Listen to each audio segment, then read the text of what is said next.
127 persone, 127 accessi agli sportelli del Centro per l'Impiego della provincia di Treviso in poco più di 3 ore.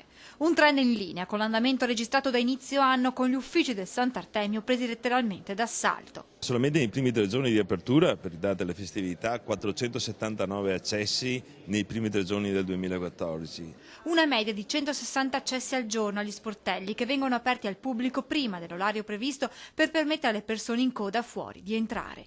Numeri che fotografano la grave situazione lavorativa che interessa in modo omogeneo tutta la popolazione, giovani, quarantenni e anche ultra cinquantenni. Io ho perso lavoro praticamente, l'avevo trovato da poco, purtroppo l'attività è cessata, di conseguenza sono qui per iscrivermi per la disoccupazione, tutto lì. Che prospettive ci sono in questo nuovo anno?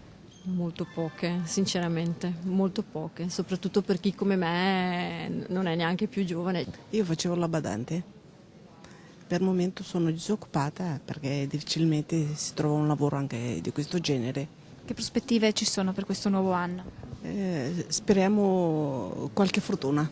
Facevo l'impiegata, ho fatto per 33 anni e dopo sono andata in mobilità e adesso aspettavo di andare in pensione a 60 anni e invece i 60 non ci sono più.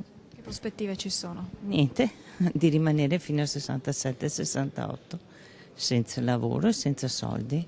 La famiglia, signora? Sì, un figlio che va all'università. C'è il manager che ha perso il proprio lavoro, per cui un'attività, una vita di lavoro da manager, poi trovato in mezzo a una strada, c'è l'immigrato che viene qua alla ricerca di un posto di lavoro, c'è la ricerca della badante, ci sono i giovani con la speranza di trovare un'occupazione o con la speranza di migliorare la propria attività lavorativa. Al 31 dicembre del 2013 erano stati 105.730 gli accessi nei 6 centri per l'impiego della Marca, poco meno di 32.000 solo in quello di Treviso, cifre che il presidente Muraro intende far conoscere al ministro Del Rio. Questi numeri sicuramente li invierò al ministro Del Rio, che in questo momento vuole chiudere questi centri per l'informazione sul lavoro, i centri per l'impiego delle province. Inviterò una mattina il ministro Del Rio a venire qui, a stare in coda anche lui, visitare quali sono i servizi che facciamo come province a livello nazionale.